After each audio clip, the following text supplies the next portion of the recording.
Assalamualaikum warahmatullah mbokk yi ñi top Serigne Cheikh Thioro daal dinay tontu ki di Serigne Bass Abdou Khadre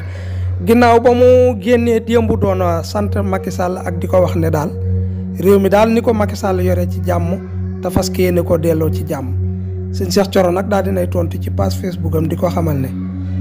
njit lu solal askanam xifal leen di ray ndaw yi ak tej neena nas koy gërëmee njit lu mel nonu nas koy gërëmee waxatuma laak nak diko nan ko di nga am ak yëkkatiku neena nitu diine dal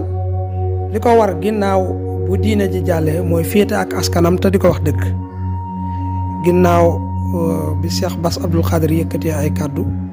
te taalibe yu bari wax deug yalla diko naqarlu ndax kaddu ya doyna war lool woné na ci ak féete lool ginaaw ba la Cheikh Thioro Mbacké di ab député bokk ci Pastef daal di posté lii ci page Facebook am